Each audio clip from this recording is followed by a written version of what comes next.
sudah dipanggil oleh Presiden pada tanggal 29 Mei. Waktu itu 29 Mei lalu Presiden memanggil dan kemudian melakukan restrukturisasi perubahan susunan Satgas. Tidak banyak, yang berubah hanya satu. Jadi ketuanya tetap Menko PMK, wakil ketuanya Menko Polhukam, lalu ketua hariannya yang semula Menteri PPA itu diganti oleh Kapolri. Dan pada saat itu diminta oleh Presiden untuk bekerja cepat karena sampai dengan tanggal 29 Mei itu hampir tidak ada produktivitas untuk pemberantasan tindak pidana perdagangan orang itu sejak dibentuknya Satgas 2 tahun. Lalu diusut Pak Kapolri menjadi ketua harian, ketua pelaksana harian. Nah, kami ada Menko PMK, Menko Polhukam, ada ketua BPKI Pak Denny Ramdhani, pengurus di situ pengendalian pada pelaksanaan itu, dan Bapak Presiden waktu itu meminta agar pada bulan Juni, karena waktu itu bulan Mei, pada akhir Juni supaya menunjukkan kinerja yang jelas dan melaporkan kepada Presiden. Oleh sebab itu hasil kerja sampai bulan Juni ini saya laporkan, tetapi karena ini sudah tanggal 4, maka laporan terbaru kami terima dari Mabes Polri. Kemarin saya melihat sampai Juni itu yang masih kurang sedikit yang belum masuk, sekarang ada tambahan, sehingga laporannya sebagai berikut. Berdasarkan data Satgas PPPU, data dari tanggal 5 Juni hingga 3 Juli kemarin, ya, Satgas TPPU Polri, Satgas TPPU Polda dan jajaran yang mengolah berbagai informasi dari berbagai sumber, terutama dari BP2MI, ini sampai hari ini telah melakukan penersangkaan terhadap 698 tersangka. Jadi dalam 1 bulan ini sudah dijadikan tersangka 698 orang dari berbagai daerah di Indonesia. Yang kedua, langkah ini diikuti dengan penyelamatan terhadap 1.943 korban. 1 bulan korbannya itu 1.943 yang bisa diselamatkan. Mungkin masih banyak yang belum bisa diselamatkan, tapi ini tidak pernah terjadi sebelumnya. 1 bulan menyelamatkan sekian, dulu eceran aja seminggu ada berita ini 2 orang diselamatkan seminggu itu, tapi yang sebulan terakhir ini sudah sangat produktif. Kemudian Polri juga sudah menerbitkan 605 laporan polisi. Jadi kalau jenis-jenis kejahatannya orang itu ada yang online scammer untuk perjudian, prostitusi, macam-macam. Kemudian ada juga pekerja-pekerja kasar di kapal-kapal, pekerja rumah tangga di berbagai tempat yang tidak digaji tapi tidak boleh pulang juga terhadap kontrak. Ada penyiksaan juga di berbagai negara tuh TKI kita. Nah sekarang sudah mulai tertangani dan BP2MI sekarang sudah melakukan pengawasan betul untuk lebih memperbanyak keberangkatan yang legal. Karena ini yang banyak ini banyak yang ilegal dulu dan kita tidak tahu. Sesudah terjadi peristiwa baru kita turun tangan. Perkembangan terakhir di daerah mana itu Pak Wakil? Ya, Nunukan. Tidak, yang terakhir jenis kejahatannya itu perdagangan organ tubuh. Di Bekasi itu perdagangan orang dulu. Coba sekarang orang dikirim ke luar negeri, di ginjalnya dijual, ditampung di berbagai rumah sakit dan tidak mendapat perawatan yang memadai juga. Sehingga masih saya dapat info tadi dari Polri itu di suatu negara ada 14 orang masih tertahan di rumah sakit. Masih tertahan di rumah sakit dengan jual ginjal itu. Waktu berangkat dari sini bilang mau bekerja di restoran di mana gitu. Dari sana kontrak jual ginjal.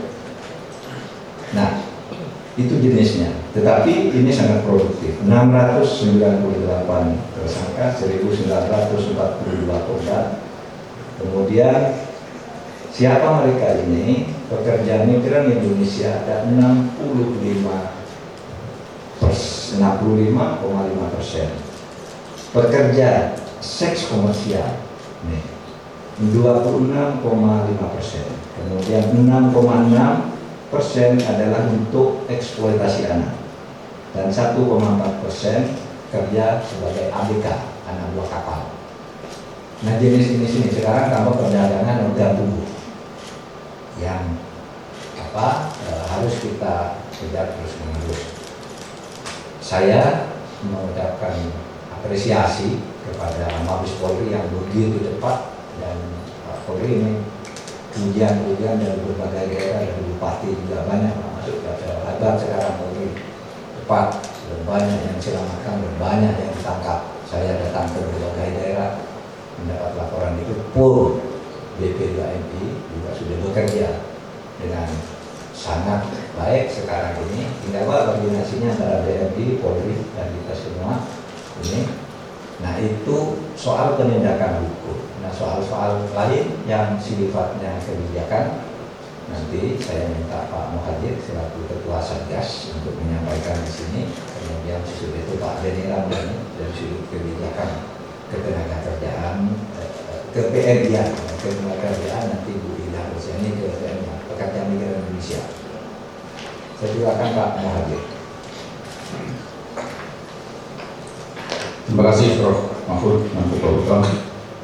Rekan-rekan wartawan, jadi gugus tugas, jadi penanganan perdagangan orang ini ditangani oleh sebuah gugus tugas yang dibentuk berdasarkan Perpres nomor 22 tahun 2021. Dan waktu itu yang diangkat dari kepala pelaksana adalah Menteri PPA, Pemberdayaan Perempuan dan Perlindungan Anak. Kemudian kita adakan informasi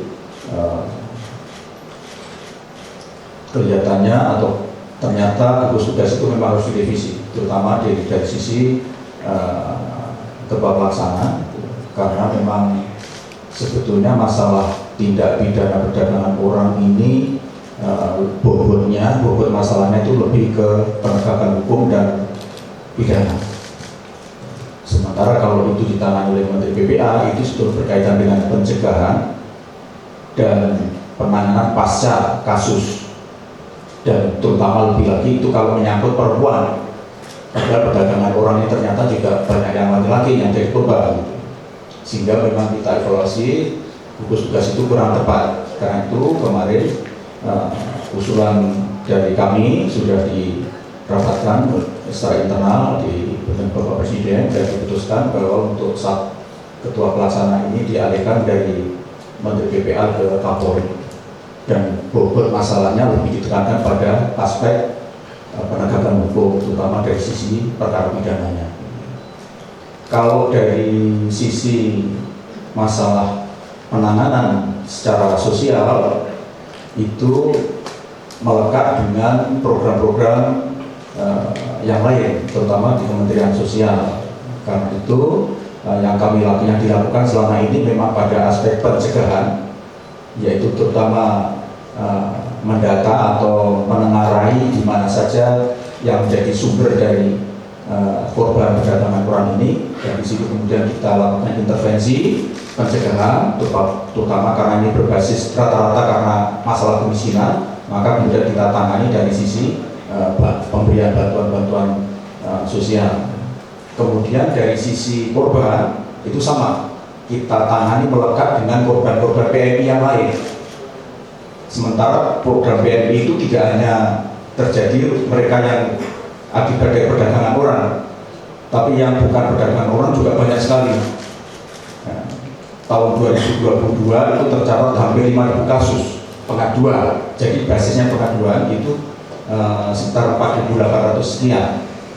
Dari 4.800 sekian itu yang korban perdagangan orang hanya 173 orang, atau hanya 3,7% dari kasus. Ini artinya apa? Sebelumnya kasus perdagangan orang ini adalah merupakan fenomena gunung es, dan sekarang telah terbukti dalam 1 bulan sudah ada sekian ribu terungkap. Karena itu sekarang akan segera kita lakukan perubahan gugus tugas, ya. Dan kita akan lebih menekankan pada sisi penegakan hukum. Soal bahwa nanti kami akan terus juga kita lakukan program pencegahan dan rehabilitasi sosial untuk kasus-kasus yang ada, itu tentu saja juga akan kita tangani secara melekat dengan kasus-kasus PMI yang lain. Karena kasus PMI tadi sudah saya sampaikan, dalam 1 tahun saja hampir 5.000 kasus itu yang diadukan, belum termasuk yang diadukan. Dan PMI legal itu bukan berarti tidak punya masalah. Masalahnya mulai dari tidak kerasan sampai tindak kriminal di tempat kerja. Kemudian ketika pulang juga punya kasus, banyak yang stres, bahkan gila karena tabungannya ternyata diembat oleh keluarganya. Kalau dia PMI perempuan dan tinggal kawin sama suaminya dan hartanya juga dibawa lari oleh suaminya, itu kasus-kasus itu juga menjadi urusan dari Kemenko PMK koordinasi dengan kementerian-kementerian yang lain. Nah, selama ini kasus korban DPO juga sama, kita perlakukan sama dengan yang lain ini. Karena itu dengan dialihkannya ketua pelaksana gugus tugas dari Kementerian PPA ke Mabes Polri, saya berharap penanganan ini betul-betul bisa menjadi lebih serius, lebih targeted, dan kita harapkan perang lawan perdagangan orang ini betul-betul bisa kita laksanakan dengan baik. Saya kira itu yang bisa saya jelaskan. Waktu kami serahkan berkata. Terima kasih Pak Menko, Bapak Ibu sekalian yang saya hormati, rekan-rekan pers. Di tengah upaya gerak cepat rekan-rekan dari Kepolisian Republik Indonesia melakukan langkah-langkah penegakan hukum, tindak pidana perdagangan orang, diduga kuat sindikat melakukan perlawanan dengan membangun framing 2 hal. Pertama, dibangun framing di berbagai media seolah-olah Satgas TPPO melakukan penangkapan terhadap PMI. Ini harus dijelaskan. Yang ditangkap oleh Satgas TPPO adalah calon, kaki tangan, dan sindikat penempatan ilegal itu sendiri. Tadi jumlahnya sudah disampaikan, ya, 600 lebih sudah tersangkakan yang ditangkap. PMI 1.900 lebih adalah mereka yang diselamatkan oleh rekan-rekan dari kepolisian, dalam hal ini Satgas TPPO. Jadi framing ini dibalik untuk melemahkan tugas-tugas negara, dan pasti ini order, ini pasti titipan dan pihak sindikat penempatan ilegal. Yang kedua, framing yang dibangun adalah apa yang dilakukan oleh rekan-rekan kepolisian ini mengganggu proses penempatan resmi. Ini juga keliru. Saya ingin sampaikan data. Tahun 2020 awal COVID, penempatan kita hanya berada di angka 113.436 resmi ke berbagai negara. 2021 situasi COVID saat itu dalam kondisi yang sangat parah, penempatan hanya 72.624 orang PMI. 2022 semakin membaik kondisi pasca COVID, trennya semakin positif, penempatan berada di angka 200.761 orang yang berangkat ke luar negeri. 2023 1 Januari hingga 4 Juli per hari ini 2023 satu semester penempatan sudah berada di angka 137.038 TNI. Semakin positif trennya, kita bisa prediksi akhir tahun penempatan bisa menembus 270.000. Kalau menembus 270.000 itu artinya penempatan kembali normal, karena rata-rata Indonesia menempatkan setiap tahun sebelum Covid 270.000 PMI. Yang kedua, hari ini saya bertemu dengan Pak Ivan dan Pak Danang dari PPATK. Besok BP2MI sudah mulai bekerja untuk menyampaikan beberapa pihak, beberapa nama untuk kita minta tracing terkait aliran-aliran dana yang terkait dengan tindak pidana perdagangan orang. Plus kita baru menerima data dari berbagai data yang dikirim oleh rekan-rekan PPATK, diduga kuat satu orang BP2MI, tentu masih kita rahasiakan namanya, di mana terlibat menerima aliran dana dari sindikat penempatan ilegal. Besok kita lakukan pemanggilan, lakukan pemeriksaan secara intensif, dan saya yakin sanksi berat termasuk pemecatan akan kita lakukan kepada yang bersangkutan. Kita serius dan kita tidak main-main dalam hal ini. Kemudian saya ingin sampaikan posisi akhir yang ditangani selama 3 tahun oleh BP2MI. Jauh lagi meningkat setelah laporan kami di hadapan Presiden tanggal 29 Mei. Meninggal dari tahun 2020 hingga 2023 per 3 Juli 2023 2.251 yang kita tangani kepulangannya ke Indonesia. Artinya 2-3 peti jenazah masuk ke dalam negeri. Yang sakit 3.535 orang, dideportasi 102.727 orang. Khusus tahun 2023 1 Januari hingga 3 Juli 2023 total yang kita tangani meninggal 278. Itu yang di NTT pernah disebut oleh Pak Mahfud 1 tahun 55 orang. Sakit 176 orang dan dideportasi 10.611. Mereka rata-rata berangkat 5 tahun lalu, 6 tahun lalu, 7 tahun lalu, bahkan ada yang belasan tahun lalu. Jadi jauh sebelum saya menjadi kepala BP2MI. Terakhir saya ingin sampaikan kepada rekan-rekan pers bahwa selain tugas dalam hal pelaksanaan penempatan PMI resmi yang terus kita lakukan penguatan tata kelolanya, sebagaimana perintah Presiden untuk memberikan perlindungan kepada PMI terus kita perkuat, kerja-kerja kolaboratif kita lakukan dengan kementerian lembaga, pusat dan daerah, dan juga stakeholder, khususnya rekan-rekan dari Kepolisian Republik Indonesia. Tentu dengan semangat perang melawan sindikat ini terus kita lakukan, tidak ada kompromi, tidak ada kata berhenti. Kita sedang menegakkan dengan sungguh-sungguh hukum positif negara untuk tidak bisa dikalahkan oleh hukum rimba yang diciptakan oleh sindikat dan mafia. Negara saatnya hadir, hukum harus bekerja dan negara tidak boleh kalah. Kami minta dukungan terus kepada masyarakat untuk terus berani menyampaikan informasi, termasuk ke korban PPP untuk saatnya berani bicara. Terima kasih. Mumpung ada Wakabareskrim, mungkin ada informasi-informasi yang lebih mempertajam lagi apa yang kita sampaikan tadi. Silakan Pak.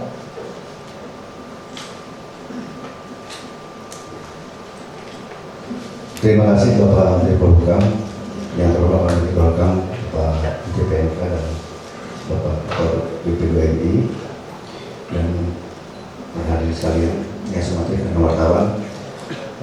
Mohon izin Bapak Menteri, tadi Bapak Menteri sudah menyampaikan bahwa terhitung dari itu kami mendapatkan surat perintah dari Bapak Kapolri selaku Kasar Satgas TPO pada tanggal 6 sampai tanggal 7 kita langsung melakukan gerakan ke daerah Kalimantan Utara, yang mana setelah kami analisa, kami deteksi bahwa banyak sekali di sana terjadinya suatu perbuatan tidak pidana perdagangan orang. Yang mana kita lihat pada saat hari pertama kita melakukan operasi itu ada sekitar ada sekitar 600 penumpang dari berbagai daerah, terutama daerah-daerah NTB, daerah Sulsel, dan juga daerah Kalimantan Timur yang mendarat di Pelabuhan Tanah di Nunukan. Nah, setelah pada saat kami melakukan pemeriksaan, dan ternyata dari 600 lebih itu terdata ada sekitar 4 tersangka dari pertama, dan ada korban sebanyak 233 orang yang berhasil diselamatkan. Jadi kita sedang kembangkan terus sampai hari kedua dan kita mendapatkan sampai 10 tersangka. Dan sampai 2 minggu kemudian itu tersangka bertambah menjadi 18 orang, Pak Menteri. Dan 7 orang dinyatakan DPO, dan kita terbitkan surat DPO. Dan alhamdulillah kemarin perlu kami informasi juga bahwa di 7 orang DPO tersebut sudah 4 yang bisa ketangkap, yang mana DPO tersebut adalah sebagai pemesan, pemesan para pekerja itu yang akan dipekerjakan di Malaysia. Hasil komunikasi kita dengan polisi dari Malaysia, polisi dan alhamdulillah 4 dari 7 itu sudah kita dapatkan.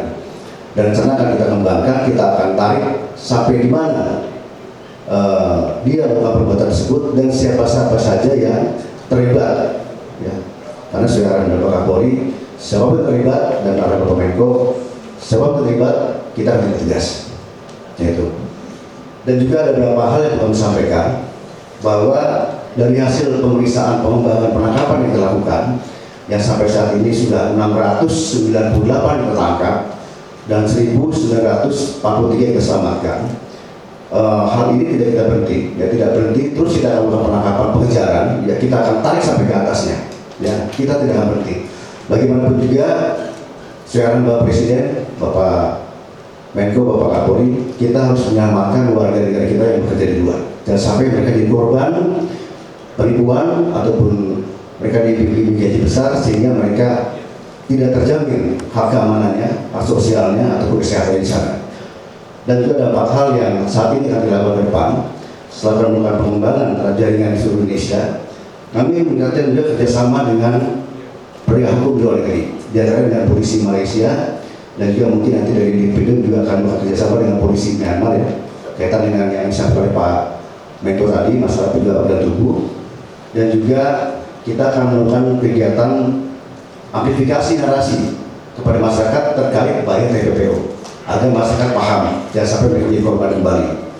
Dan yang terakhir adalah melakukan penyelidikan lanjutan mengenai potensi keterlibatan kita terkait. Nah, ini masih kita dalami dan hasilnya sudah kami laporkan Bapak Kapolri dan mungkin kami akan Bapak Menko juga. Itu saja yang disampaikan. Terima kasih. Wassalamualaikum warahmatullahi wabarakatuh. Baik, saudara sekalian, demikian tadi keterangan resmi sebulan sesudah direstrukturisasi gugus tugas yang dibentuk oleh Presiden. Cukup produktif dan banyak. Ya, saya hanya ingin mengingatkan langkah penegakan hukum ini akan terus digalakkan. Tadi Pak Ketua Satgas Polri yang Kabar Eskrim sudah menyatakan ini akan terus, dan saya ingin mengingatkan siapapun tidak boleh membackingi kejahatan tindak pidana perdagangan orang ini, karena kita tahu dari identifikasi yang dibuat oleh BP2MI di mana-mana banyak backing. Kemarin Presiden sudah mengatakan dan Pak Kapolri juga menegaskan backing bagi penegakan hukum itu adalah konstitusi. Oleh sebab itu siapa yang membackingi tindak pidana perdagangan orang itu artinya melawan konstitusi. Melawan konstitusi itu melawan hukum negara, akan ditindak tegas. Dan artinya kalau sudah ada backingan itu artinya sudah institusi pemerintahan, oknum di institusi pemerintahan kalau sudah bicara backing, entah itu kantor pemerintah daerah, entah itu camat, entah TNI, entah Polri, entah imigrasi, akan sampai pada gilirannya untuk juga ditindak. Sekarang kita lebih utamakan selamatkan korban dan siapa agen, siapa pengirimnya. Nanti akan melangkah ke situ. Oleh sebab itu jangan main-main, ini masalah kemanusiaan. Saudara, menurut data yang dimiliki lebih dari 9 juta warga negara Indonesia itu menjadi pekerja pekerja migran Indonesia, dan lebih dari 4.500.000 itu adalah ilegal. Oleh sebab itu kalau laporan tadi yang masuk ke PMK itu yang dilaporkan ke PMK dan sekian persen TPPO. Tapi sebenarnya angkanya jutaan, tetapi tidak melapor ke PMK, melainkan ditemukan oleh BP2MI, ditemukan oleh polisi, ditemukan di imigrasi dan sebagainya. Nah, itu yang kita himpun, akan ditahan itu. Kalau ada yang mau tanya, dari mana? Selamat siang Pak Menko, Pak Kabar Eskrim, Pak Menko Muhajir, Pak Beni. Saya Santi dari DNS. Izin Pak Menko, ada 3 pertanyaan, 3 pejabat yang berbeda. Untuk Pak Menko tadi sempat disampaikan bahwa sejauh ini sudah ada 698 tersangka selama 1 bulan yang ditangkap. Dan tadi Pak Menko menyatakan juga bahwa ada backing dari beberapa